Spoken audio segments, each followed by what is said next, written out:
So I just did this a couple of weeks ago on my phone where I wrote in a Google Doc, "Why are you here?" And I highlighted it in yellow. And then I saved it as a picture and used it as my wallpaper. And literally I opened my phone and it's just a white background and it says, "Why are you here?" And it's so helpful because I was just getting sucked in. It was autopilot. And I'm sure in a couple of weeks, I'll have to change this to a different color or something else. But right now it's helping and it's cut down on my screen time a lot. I went back and just looked through some of the analytics and it's helped significantly. And the other thing I did was I went in and I created folders by color. That's another thing, is that my apps aren't all over the place. It's literally just by color, and it works really well for my brain. But it makes me stop for a second and I have to visualize first what I want to do. And that's another little stop, like another little roadblock to just going, diving right in without thinking. ADHD Rewired, episode 305. This is the podcast for those of us with really good intentions and a slightly wandering attention. I'm Eric Tivers. I'm a licensed clinical social worker by training and a coach by design. I'm your host and I have ADHD. ADHD Rewired is more than just a podcast. We are a community. We are wired for connection and you are not alone. Go to ADHDrewired.com to learn how you can join us in our free secret Facebook group. Get additional resources for every episode, including links to any resources we mention on today's show. You can support us on Patreon, sign up for our email newsletter. You can request podcast postcards to distribute to your clients and support groups, and you can learn all about our intensive online video-based coaching and accountability groups. You can do all of this at our website, ADHDrewired.com. We know that starting is the hardest part, so let's get started. Welcome back to another episode of ADHD Rewired. We have another mastermind today, and also not the first mastermind that you've heard from Aggie, who is going to be in the hot seat today, talking about expectations around communication, the use of her phone. But before we get into that, let's just say hello to everyone else who is here. We have Roxy. Hello. And we have Tina. Hi. And Will. Hello, hello. Hello, hello. And hopefully this one will be a little bit better than the last two masterminds you heard, because I don't have the flu this time, and I'm medicated, coming off some good rest, good game of pickleball this morning, and so let's dive right in, Aggie. Set it up for us. Share with us what we can help you with.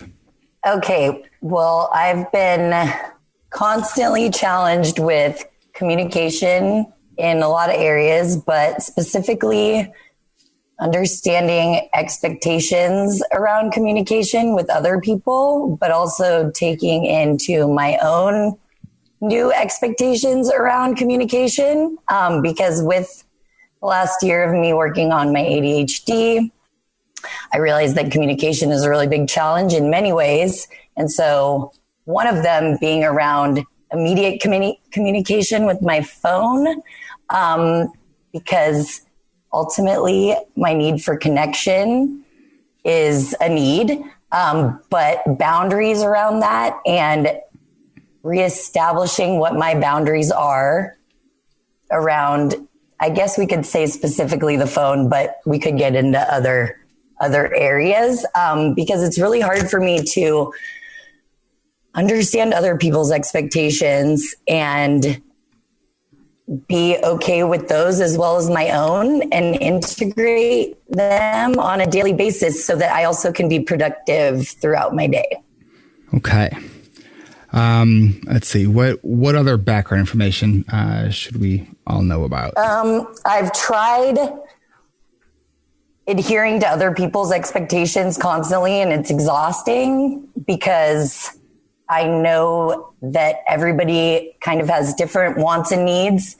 And I've kind of felt that I've scurried around trying to do a version of that, but not having my own set boundaries and expectations.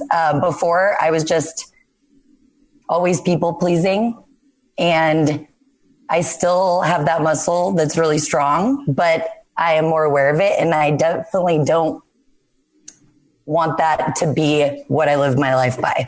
I want to have my own expectation and boundaries and then mesh those with others without pissing anyone off. Aggie, if I remember, it was like about a year ago when you were a member in the coaching groups, you masterminded a pretty similar topic, right? Decision making, yes. It was decision making around communication, wasn't it?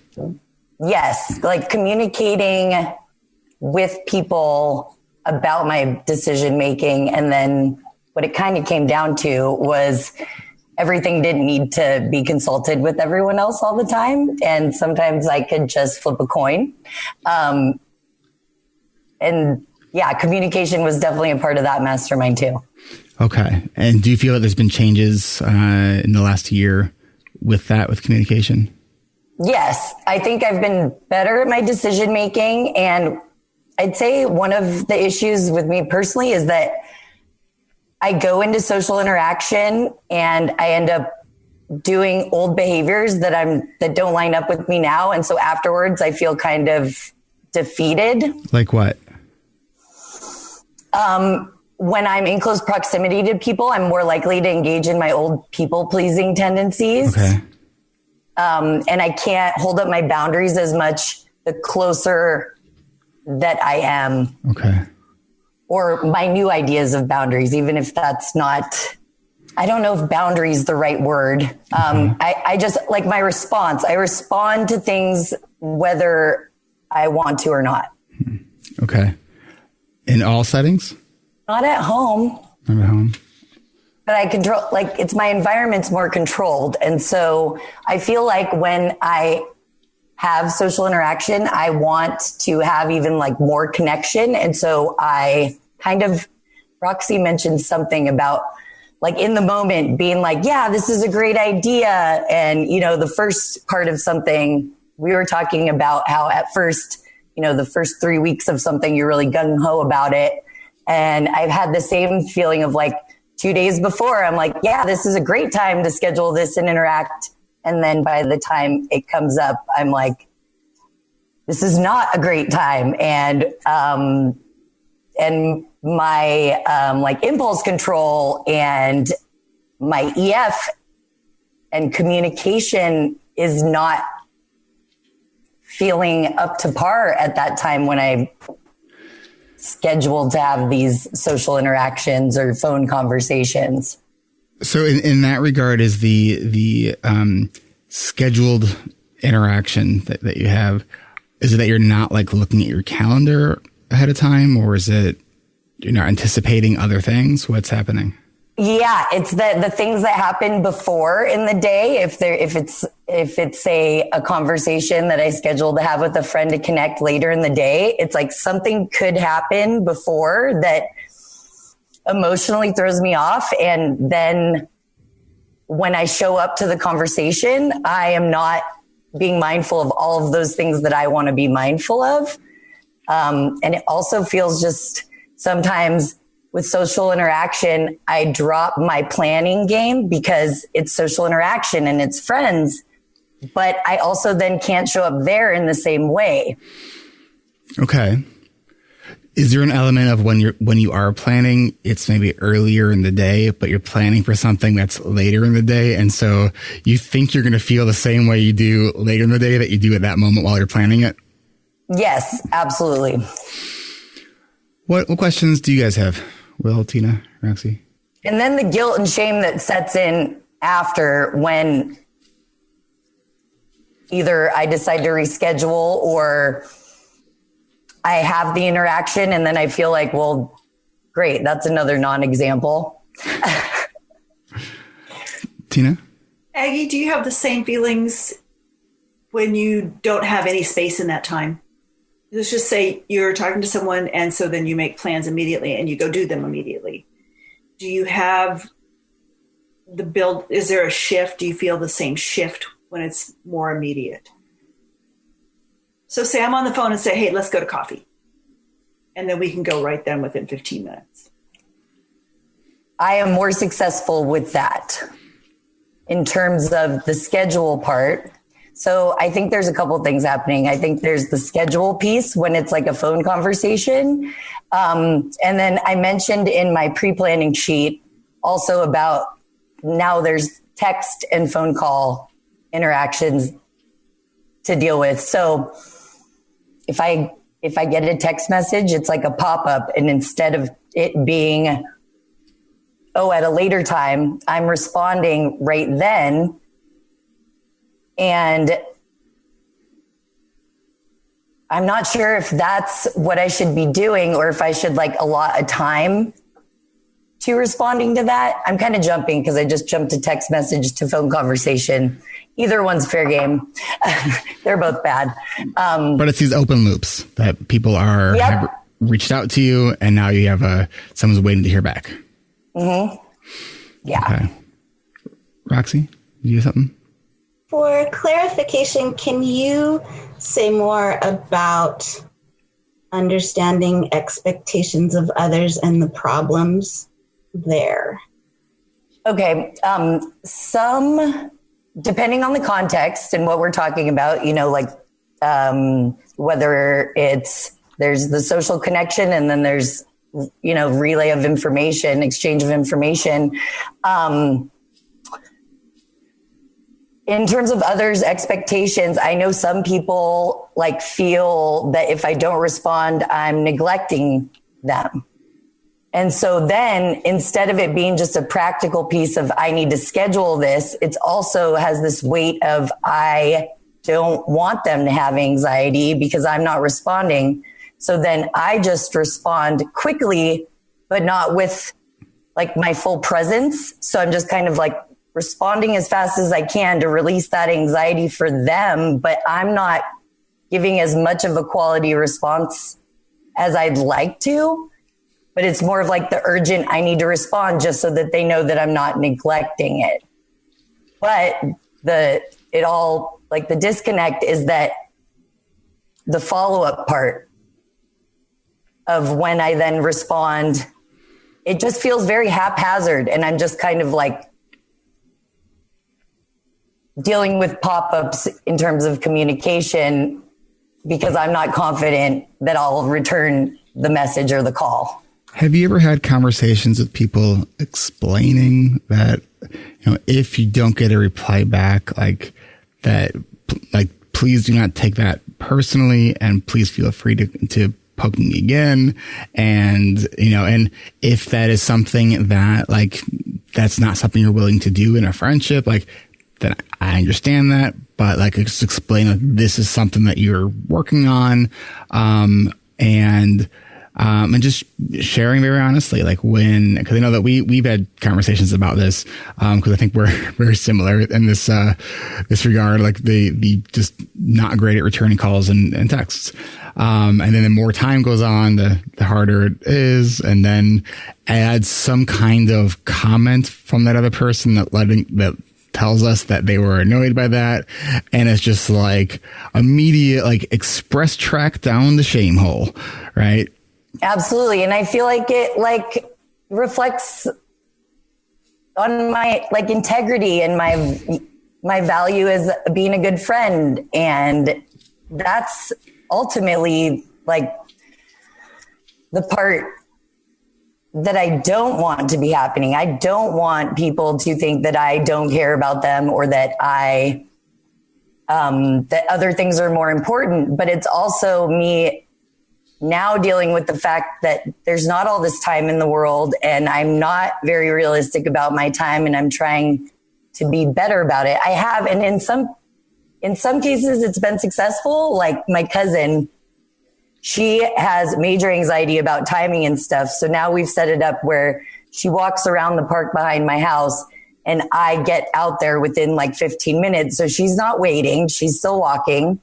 And that's been really good because it works really well when I have more opportunities with people. When it's a one and done and, the holidays, you're meet me here and you don't show up, then it's okay, well, that person's going to hate me for a year until I try again next year. Is there part of that where you're I don't want to screw this up. I don't want to screw this up. And say like it becomes a self-fulfilling prophecy almost. Oh yeah, totally. And it makes me kind of isolate myself. I'm like, it's not even worth making a plan because the likelihood of me being late and then them being upset is pretty high. And so then to escape the like shame and guilt behind it all, I'm like, I'm just going to wait until I'm good enough. But we all know that like waiting to be good enough is not a good realistic expectation or goal. I feel like there's my internal needs and then the external needs of everybody else. And I've got to find something that I'm okay with, at least as like my short-term objective. But I am at this point where I just want to like burn it down and start over because I feel like my thought process on the whole thing is messing me up. You know, I think it's just an important reminder that not all disabilities are visible. Yeah. You know?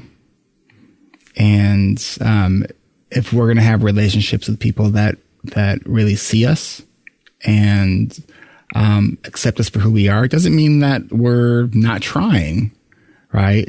But there's an understanding and acceptance that you are trying, and this is something that's going to be a struggle.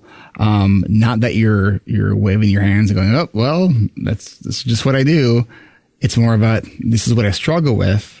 I'm trying. Can you be in a relationship with me if that is something that I may and probably will struggle with in our relationship?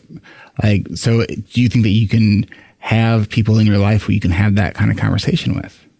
Yes, some of them. I think some people meet me with, and this is actually just old information that I'm trying to kind of clean slate with.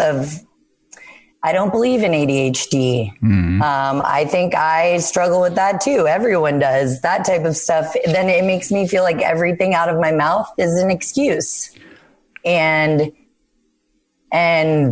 that's kind of where a lot of the disconnect happens in terms of saying what I need and being okay with it versus I just feel like I'm saying an excuse. Or also that for 35 years, I've been the late one, and it's funny and, but it's not for me. Yeah.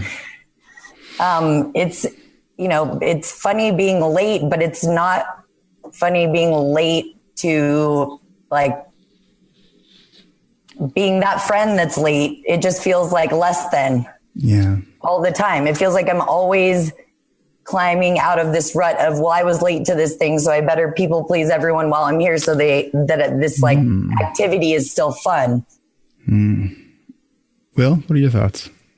I mean, the thing I've been thinking about is that keeps popping back to my head is the like having to respond right away, which I dealt with for a long time. And then finally, like, I got like messages when I was like at a massage, and I'm like, well, I couldn't respond to those, and nobody cared that I couldn't respond. Like, if I told someone like, yeah, I was in a massage, they wouldn't be like, oh, you needed to respond. Well, get up from the table and stop right? The massage so you could reply to my text about lunch. So really focusing on realizing that even though we have instant communication, we don't need instant replies, is definitely hard, but it's like, oh yeah, or like thinking, like there's been times I've lost my phone, couldn't find it, got calls I couldn't respond to. And it's like, oh yeah, I didn't have my phone with me. I just couldn't reply to them. And so that might be kind of a good way to practice some of that, is just be like, oh, I'm going to go and not take my phone with me. I can't reply during those times.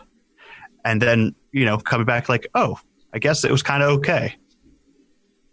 Have you ever tried that? Had my phone die and lose it? Yeah. Yesterday, not on purpose, but yesterday I took Gibson to the Chicago Children's Museum, and there was this big like climbing structure area where you have to wear a helmet and like empty your pockets. So I had to go like lock everything up like in the lockers. So like I'm without phone now, and like the lockers on the first floor, and this thing is like on the second floor. And so like, after we're done climbing, he wanted to do like the next thing that wasn't going back downstairs. So I was like without phone for 2 hours. There was an equal feeling of, man, like what am I missing? And the sense of relief of being disconnected, that nobody can reach me right now. Like it was very like, I am off the grid right now. And that was a nice feeling. Totally. I love, like, maybe that's another reason why I love music festivals. Like my phone, you can't get a hold of me. I'm there in the moment. Everyone knows. There are times like that in camping. I mean, cabins, everything. Yeah. At those times I can be really present. So that's what it was. I know for me, I felt very, very present with my son when I had no phone with me. And I was like, well, I want to take pictures. It's like, no, I'll just be super present. And it was good. It was really good. Tina? Well, being the older person here, we didn't have phones, and you couldn't get a hold of us till you got back to a landline to call your dad that you were going to be late. Just saying, if he was alive, he would tell you. But it really does make you more present. And that constant interruption, I know that as an adult with ADHD, it drives me crazy. And so, Aggie, have you ever tried to put in your voicemail just to say, hey, I'm going to return calls at this time every day or in this range, and that way I will respond to you? I have not tried that. I have brainstormed with Roxy also about that automatic text reply that you can, I can't figure out how, but put on your phone so that it just responds like, okay, I'm checking my phone like after 3 p.m. And some of the hesitations that I found using any of the technological things on my phone is that if I don't know how to fix them, like if there's a notification thing in the wrong setting, then when I go for my responsibilities and I can't use it, I'm like, I panic. And then it puts me into like stress, anxiety spiral. Aggie, can you make a list of the people who you can reach out to when you're having any kind of tech issue, and just be like, okay, who can I ask when I'm having this issue? Will's raising his hand. Yeah, thank you, Will. I feel like a lot of the people that help me are able to help me on the front end, but then what I need is like in the moment, like when these things are happening, to check in about it. Cause I have had people come and help me technologically, and then they leave and I have a problem and I'm like, this is why. Then I'm in like full, because IT is hard. And so, like my brother can really help me on one end, but when I need the in time, like, okay, so now this is happening, that part, is behind one of my hesitations for changing things, because I obviously need routine, especially around IT, to keep it working. Do you guys have scheduled times where you put your phone down, like during work, like time blocks? Because that was one of my ideas. Let's do this. Let's take a quick break, and when we come back, let's talk about our phone habits. Great. All right. We will be right back. It can be hard to move forward without some help. I'm Eric Tivers, and I have ADHD. You hear me say this at the beginning of every podcast, and even I ask for help. Sometimes it's easy to ask for help. Sometimes it's really hard, but you can ask for help now by going to ADHDrewired.com and click on the big green button to get added to the list for an invitation to our spring coaching and accountability groups. The spring sessions start April 8th and go through June 19th. If you're thinking about joining this group, know that you're not alone and that you can accomplish so much more the structure and the support. I mean, there's magic in the group work. There's magic in working with a community of other ADHDers who all understand and offer support and new strategies. So it's like if a person is ready to be done living life on hard mode and wants to make progress, do the group. It's life-changing.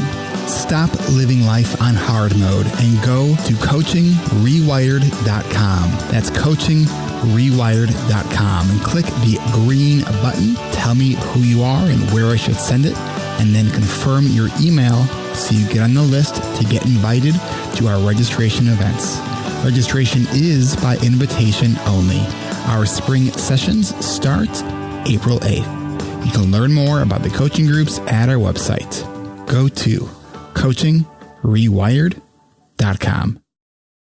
Consider becoming a patron today. Give a gift that makes sense to you, and we'll give a gift right back with perks. If you find value in these podcasts, become a patron at ADHDrewired.com/Patreon. Check out the perks starting at just $5 a month. And remember, you can join me and a small group of other patrons every fourth Tuesday of the month for a group coaching call on Zoom if you support us at $25 a month or more. Our next call will be on January 28th at 1 p.m. Pacific, 4 p.m. Eastern. Whatever your reason for giving and whatever amount you're able to give, thank you. It really does help, and it really does mean a lot to me. Become a patron at ADHDrewired.com/Patreon. That's ADHDrewired.com/Patreon. And thanks. All right, we are back, and we are going to now dive in talking a little bit about our phone habits. As Aggie, you would say, we might be sharing some non-examples. So I can start with some of mine. I mean, especially when I am at work, my phone is often in do not disturb, like the whole day. And one of the things that's nice about, at least on the iPhone, and you have an iPhone, right? Mm-hmm. On the iPhone, and do you have, what version of iPhone do you have? 8. Okay. Does it have the 3D touch where it's like the pressure like changes how much like the menu options that come up? I don't know what that means. Okay. But okay. You can with the shortcut keys that you can create. So you can create like anytime you type in like R1, so basically a reply 1. Like if you can learn like some replies that you would often give, you can then have it expand to a phrase. Okay. That's in the shortcuts. Mm-hmm. Okay. This is my other kind of question. And Yep. I guess this goes back to people's habits. When I think about putting those on, then I start to overthink when I should do it and when I shouldn't because of my executive function and my prioritizing kind of takes over because I'm like, well, what time should I make those non-disturbed times also so that they're not like at a time that's just going to not be a good convenient time? Like how long is reasonable to do that?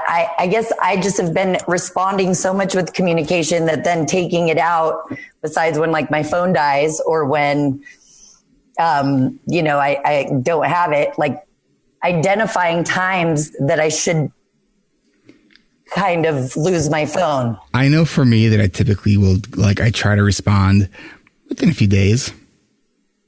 Like, it's definitely not hours.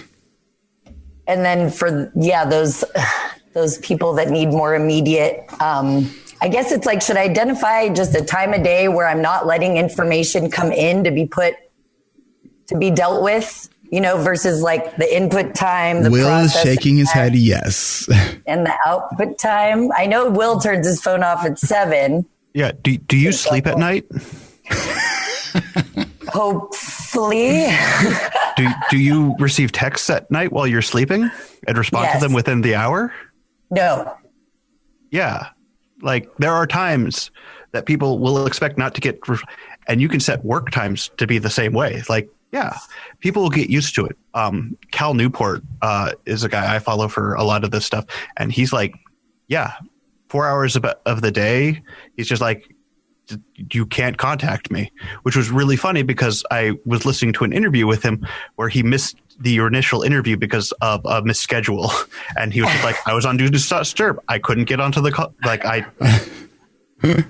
He's like, sometimes that happens and it was okay. Yeah. Yeah. I think being okay with that is definitely. It's hard. Yeah. But as Eric says, we can do hard things. We can. So Aggie, this is, and maybe you want to look and say, is this business? Is this a business contact situation? Something I need to respond to quickly because I'm in the middle of a transaction or something. But every realtor that I know sets some of these things up because there would be no end. And so they just kind of put some parameters. And if you ever heard my voicemail in the past, it told the times of day that I returned calls. So it's like having a routine around my communication, kind of. You could start small too. Like you could practice an hour, just an hour a day of the Do Not Disturb, just to maybe minimize the anxiety around it all. Yeah. Sort of putting a little toe in the water. What would be a good hour for you just to just be not reachable? Anytime that I'm sitting down to do anything. Okay. No, probably like during my first work block in the morning. And it's funny because I want to wake up earlier so that I have more time when no one is contacting me because I feel like less pulled in different directions. And I guess just starting small, like you said, like an hour. And then I was kind of thinking about doing a phone, like almost like you said, hiding my phone, like a regular phone detox, because that feeling of when I have left my phone, the first 3 days is like panic. And then by day 4, I'm like, oh, it's so nice to not have my phone. Yeah. Call someone else to coordinate this. So I think like kind of regularly doing that. So I'm like, don't feel so, it's kind of like burnout with your phone. Like you're like, it's not new. It's just there and it's stressing me out. Like to kind of get that new, feeling around the routine around the phone because I feel like it's just been my leash for way too long. Hey, where do you find your phone helpful as a tool? Gosh, well, there's so many conveniences, but it also is the point of action, which is a major distraction because I'll pick up my phone to do something. It'll be a half hour later. I will not even looked at that thing. Okay. Do you use Siri to open apps? Like with my voice? Yes. No. I regularly do that because then there's no distraction on the way there. It's okay. So what do you say? Do it right now. So let's say I'll go open Audible. So before you even look at it, you have that pulled up and you can't like scan the apps or see that something's waiting for you? Yep. I can't tell you how many times when I am like opening up my phone and I have an intention to go do something and then I will open up Facebook and then I'll be like, that's not what I meant to do. Close Facebook and then reopen Facebook like 3 times, 4 times in a row. It's just, I mean, repeatedly. So why are you here? Roxy, can you share? Is that your wallpaper? Yeah. Wait, Roxy, we'll talk about that. She has a really good thing. So I just did this a couple of weeks ago on my phone where I wrote in a Google Doc, why are you here? And I highlighted it in yellow. And then I saved it as a picture and used it as my wallpaper. And literally I opened my phone and it's just a white background and it says, why are you here? And it's so helpful because I was just getting sucked in. It was autopilot. And I'm sure in a couple of weeks, I'll have to change this to a different color or something else. But right now, it's helping, and it's cut down on my screen time a lot. I went back and just looked through some of the analytics, and it's helped significantly. And the other thing I did was I went in and I created folders by color. So that's another thing, is that my apps aren't all over the place. It's literally just by color, and it works really well for my brain. But it makes me stop for a second, and I have to visualize first what I want to do. And that's another little stop, like another little roadblock to just going, diving right in without. So you're organized. So it's just like all the apps that have a red thing are in one folder. That is. It's so funny. My son, that's what he does, and he showed me his phone. I'm like, you're a genius. It's so interesting. It works so great. Jack is a genius because you see it with green, you're like, oh, what's up? It's green. It's not by function. You're not like I know PayPal's blue, but I have to stop, not just grab something. I go, oh, PayPal's blue. Wait, do I need PayPal? Yeah. And then, it works really well for me. And I saw that you also had, and I never realized or thought to do this. You had the emojis as your labels for your folders, which is, what a smart idea. I love that. Yeah, I love that too. Yeah, way more visually pleasing. Yeah. Another thing I do to help make with my phone is this is my home screen. It has just apps that I would need for function there. And then to get to social media, I have to go over through a couple and then open a folder or my games folder. And then if the game I actually want to play is over a thing, so I can't directly see it, I have to navigate through my phone to get there. It's not easy to get to. I'm putting up little roadblocks so it's not easy to click on. Nice. I actually have one win of social media isn't my main suck on my phone. So there's some positive happening there. Then I'm like, what do I get distracted with? Everything else. What do you get distracted with? People.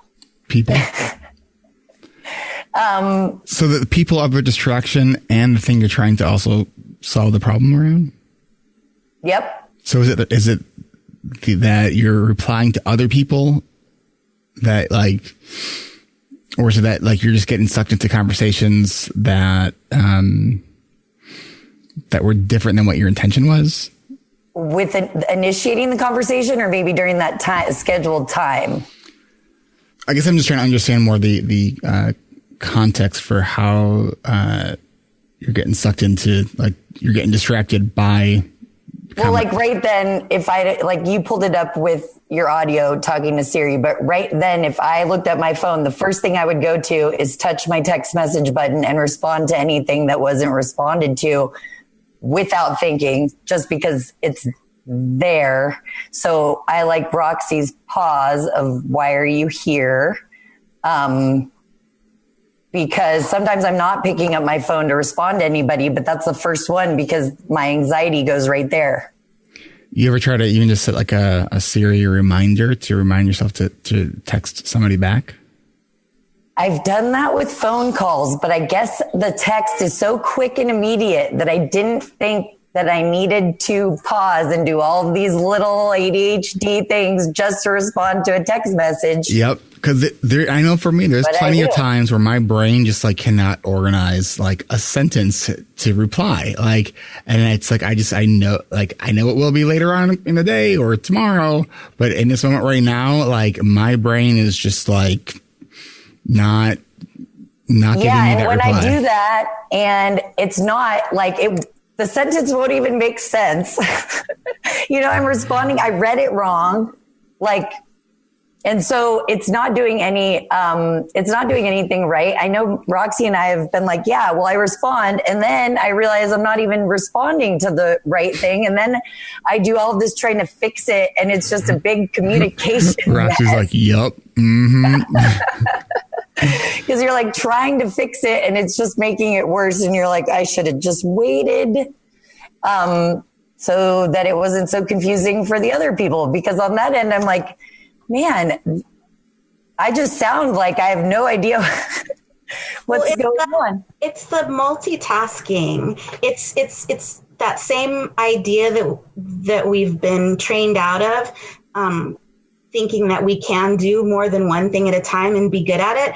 I watch TV while I'm doing other things, and I think that I'm getting everything from the show. But then when I go back and rewatch it with my husband, and I pretend like I haven't already seen it, I realize that I missed a lot of pieces in the storyline, and it's just because my brain can't do it. And as you're talking, Aggie, I relate too. There's so many times when I'm just quickly trying to respond to a text message, but I wasn't intentional. I didn't take in all the information, and I gave an inaccurate response that actually created more time for myself. I do it with clients all the time. So, I mean, you're definitely not alone in this, and it's definitely a bigger deal. Text messages, it's an illusion that it's a simple, quick fix. It was in the beginning, but now this is like actual life communication. It's people's major mode of communication, and it has become a much bigger deal. And I think we do need to be so much more intentional about it, and I don't think that's easy. I mean, now it's like standard. You have to text someone to see if it's okay to call them. Seriously. Why don't we have pagers? We need to go back to pagers. Tina's like, what the fuck? It's the only way to get away from my dad. You guys, come on. That way nobody knew where you were. It was wonderful. Ooh, and because of the text message one-off, it's that much easier for the text to be setting up a scheduled activity, and you're like, yes, yes, yes. So on the other end, to do the follow-up that's needed in that really quick interaction, my brain doesn't clue in to, I need to do this. And I've noticed with other people, I won't text message them certain things because And the internet freezes. So Aggie just lost the connection, and she will be coming back in just a moment, we hope. In the meantime, we're going to take a quick break, and we will be right back. This week on Hacking Your ADHD, Will talks about making your phone more ADHD friendly. Our phones can be very distracting at all the wrong times. Check out Will's latest podcast, and while you're listening, go ahead and subscribe to these short, mindful ways to hack your ADHD. Check out Hacking Your ADHD this week and every Monday. This week, making your phone more ADHD friendly. Join Will as he explores ways that you can work with your ADHD brain to do more of the things you want to do. If you haven't yet checked it out, do yourself a favor. Go subscribe to Hacking Your ADHD. That's Hacking Your ADHD, available to everyone, everywhere you consume podcasts. And if you're looking for information for your kids, or if you're an educator, check out ADHD Essentials with Brendan Mahan. That's ADHD Essentials. Both of these podcasts are part of the ADHD reWired podcast network. Hacking Your ADHD and ADHD Essentials. Go subscribe. If you missed last week's Q&A, mark your calendars to join us for our next monthly live Q&A. Join me, Brendan Mahan from ADHD Essentials, and Will Curb from Hacking Your ADHD as we answer your questions live. We do this every second Tuesday of the month at 10:30 a.m. Pacific, 1:30 p.m. Eastern. Our next live Q&A will be Tuesday, February 11th at 12:30 p.m. Central Time. This is a great way to be a part of our community. To register for our free Q&A, where we will answer your questions, help you with your challenges, go to ADHDrewired.com/events. That's ADHDrewired.com/events. And we'll see you there. All right, we are back, and Aggie is back. Her power went out for just a moment, and she is back now. And before the break, you were saying that when you are trying to create plans while texting, it uses your executive function sort of doubly because you're trying to actually schedule something and the communication.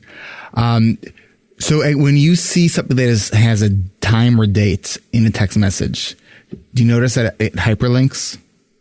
And yes. You can add it directly to your calendar from your text? Yes. Do you do that? I have. I guess sometimes when it's just because text message is like the more casual, I'll be responding when I'm not sitting down, thinking about it like a calendar activity. And if I'm multitasking, like Roxy said, which is usually when text messages come in. I mean, how often do we say, I'm going to sit here and respond to my text messages and just do that? How much time do you think you would need to do that if you just set a certain amount of time a day to do that? Like at certain times a day, like morning, afternoon, and night? I don't even know if you needed to do it 3 times a day. I feel like the follow-up makes it so I do need to do it 3 times a day, though. But if you're there, so if you're there for, say, set 10 minutes to do it, like you're either going to have people who are going to reply in real time right then, or you're going to have people who don't. And the people that don't, when they reply, the next time you get back to it and see it, you'll send your reply. Instead of overthinking the timing, like what I was saying is I actually sometimes don't text message people certain information because I feel like they also don't see it and take it into the same account as scheduling.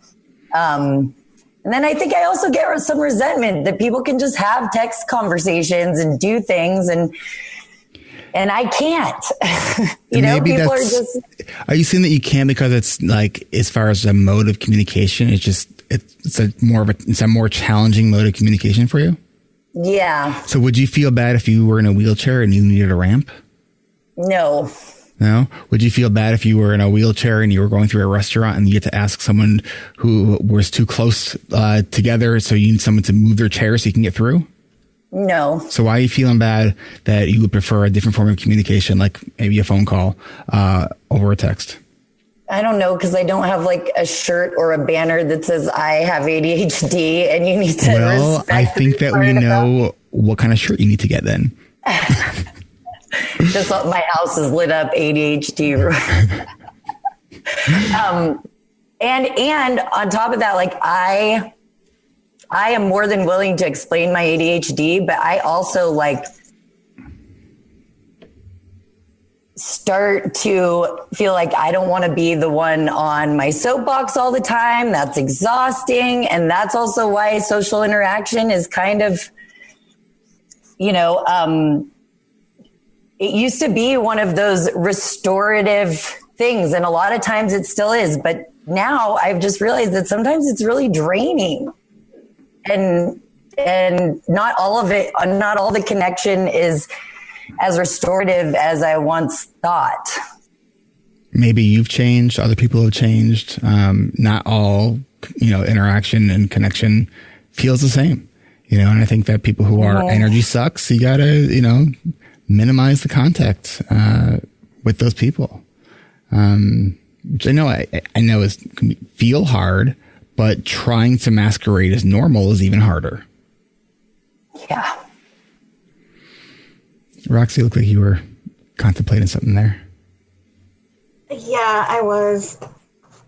First of all, I wanted to go back to what you said about the texting being casual. And I think we all kind of need to agree that texting isn't casual. I think we still want to think it is, but it really, truly, it isn't.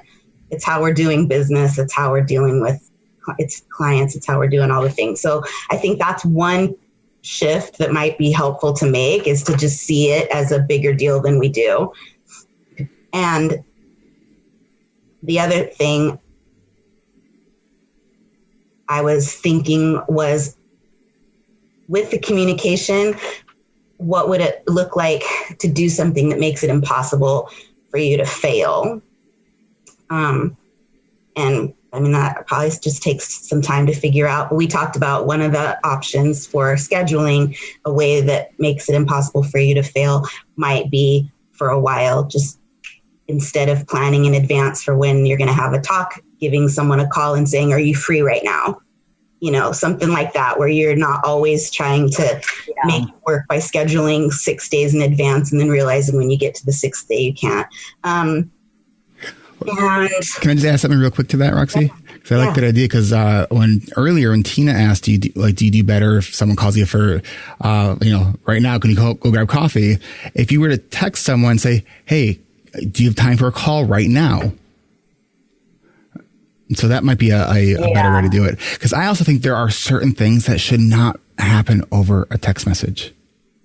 Like text message communication should be about facts. It should be about when, where, information. Who, Yeah, not what do you think? Like, don't ask me a what do you think question on a text message. Because I will just come up with some clever like Bitmoji and that's going to be my response. And I'll spend like 10 minutes trying to find the perfect Bitmoji.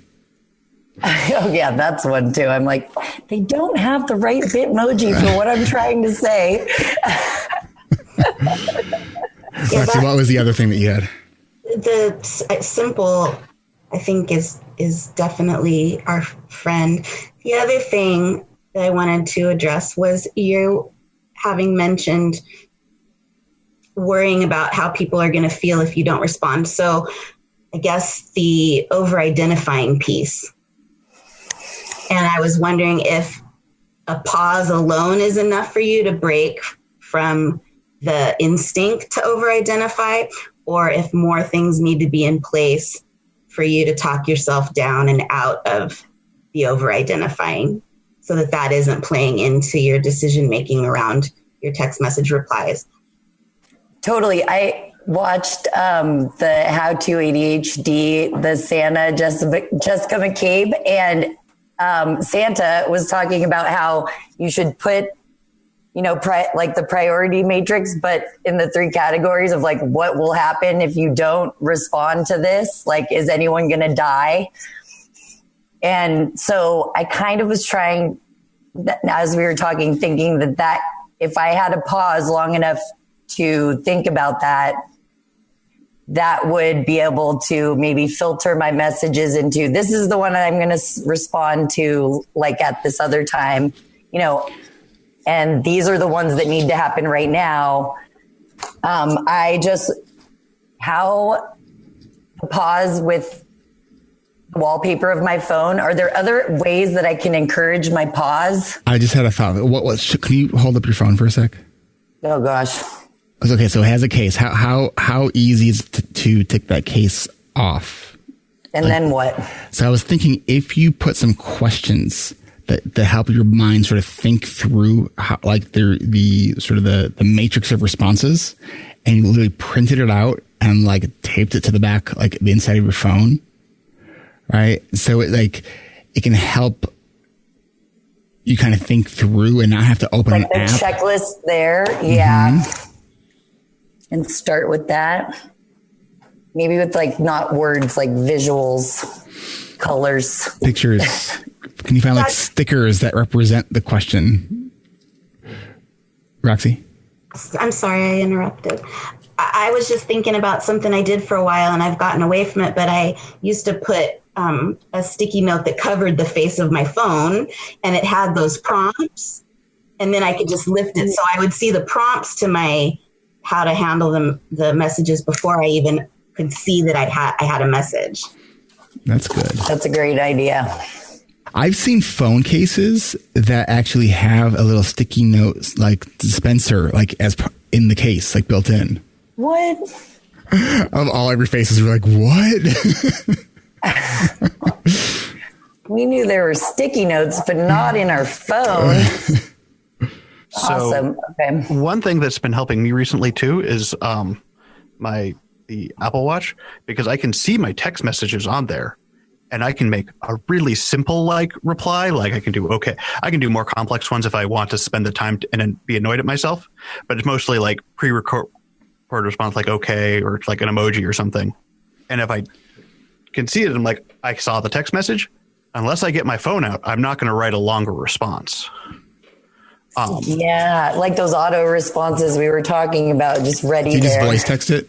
Oh yeah, I can do voice text on here, but it also it is a step. It gives me a step removed from actually opening my phone and responding, because I can see something and be like, well, that doesn't need a response right now. Whereas if I have my phone open and see the text, I click it, I'm like, well, now I'm in my phone, I might as well respond. Aggie, do you have predictive text turned on? When I red button a phone call, it gives me options of not right now. No, so predictive text is when you're typing, it'll give you 3 like words that it thinks you're going to say next. Oh, I don't know if I do. So that would be something else to search in the settings about predictive text. Do you know? I have it. I don't know how to use it. So Will, I think we might know of a tutorial video that we might want to create. Aggie, how often do you get what I refer to as novels from people over text? Like the like wall of just like really, really long text? I'm usually the sender of those. I've received some of those. I'm usually on the sender end of that part. Okay. And I also, Will brought up the Apple Watch. And that's another one where my EF is like, is that a good idea? Is that a bad idea? Does that mean all my interruptions are on my hand? Or does that mean I can filter it like Will? Like that's been kind of I think is, full transparency. It's been a year for my reWired birthday and I am currently not wearing a watch. I know. So you had one last week. What happened? Yeah. Okay. Couple thoughts. When you are replying in a text message, especially if you are sending a novel, long hold your body of text and have it and select speak so you can hear back what you wrote. I didn't. Okay. You might have to turn that option on in accessibility. I think it's near Will gave us this great tool that reads back like documents on your phone. And I think it's in those settings as well. So it says like speak to text. So I think, what did you say? Edit. How does it play back to you? Like, so let's see. Let me, is it the same way, Will, where you pull down the 2? That'd be too easy if it was the same. So if I want to listen to a text, I just long hold on the text, and then hit the speak button. So see if that option shows up for you. Oh yeah.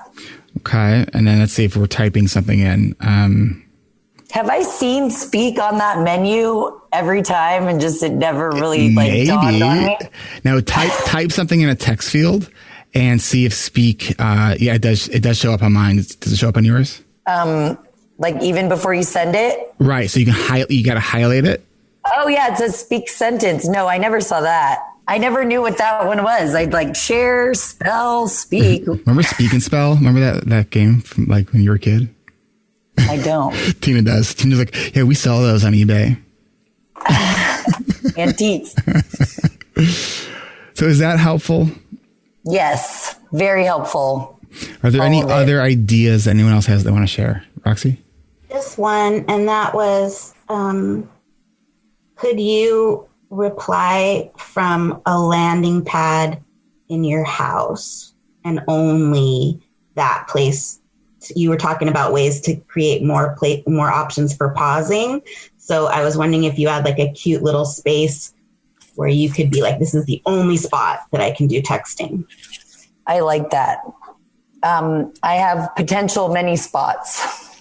So I guess identifying one or trying them out and seeing which ones I like, because I do like the environmental, like I do my planning in one location so that every time I go to my desk, I'm cued into planning, not like my list of shit already. Yeah. And you could change it up too. If you had this is just one idea, but if you had like a big rock that you painted bright yellow and you put the rock somewhere and that was your texting spot for the day. Like, or green, because text message was green. But that would be like, I got to find my rock. I can't even look at this until, so I don't know, I could send you on a hunt for a rock and then you text message done or anything else. So. Roxy, when you were saying that, I would just realize it for myself that I think I respond to more text messages when I'm home and able to like pace and like walk around because I voice text everything. So like I can like I guess I like while walking, my thinking works better. So having like, maybe you need like a pacing lane.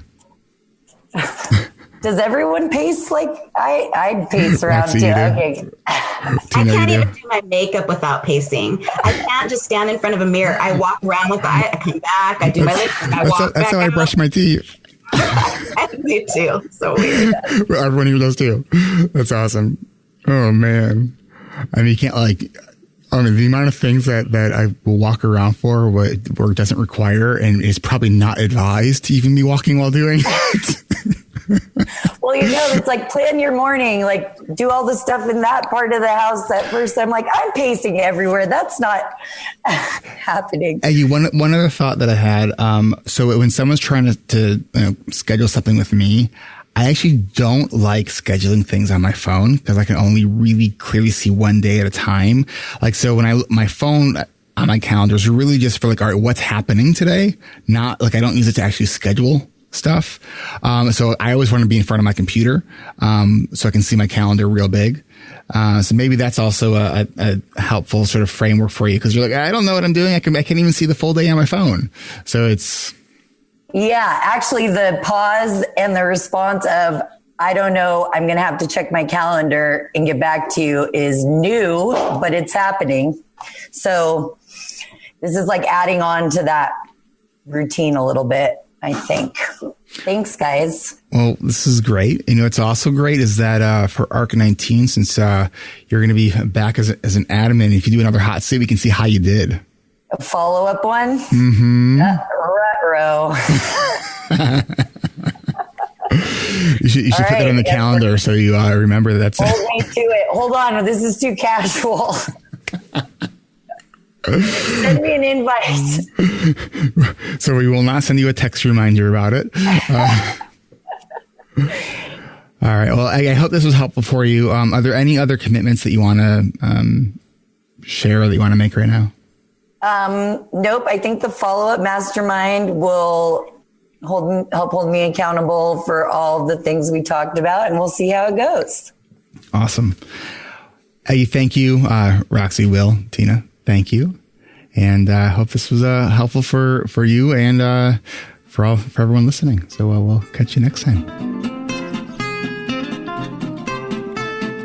This is Eric Tivers. Thank you for listening, and congratulations for making it to the end. ADHD Rewired is more than just a podcast. We are a community focused on learning, growing, and connection. The website is ADHDrewired.com. You can find summaries and additional resources for each episode. You can apply to our free and secret Facebook community. You can learn more about ADHD Rewired's intensive online video-based coaching and accountability groups, and sign up for my email newsletter to get exclusive content you won't get anywhere else. It's all at ADHDrewired.com. While you're there, click the Patreon button.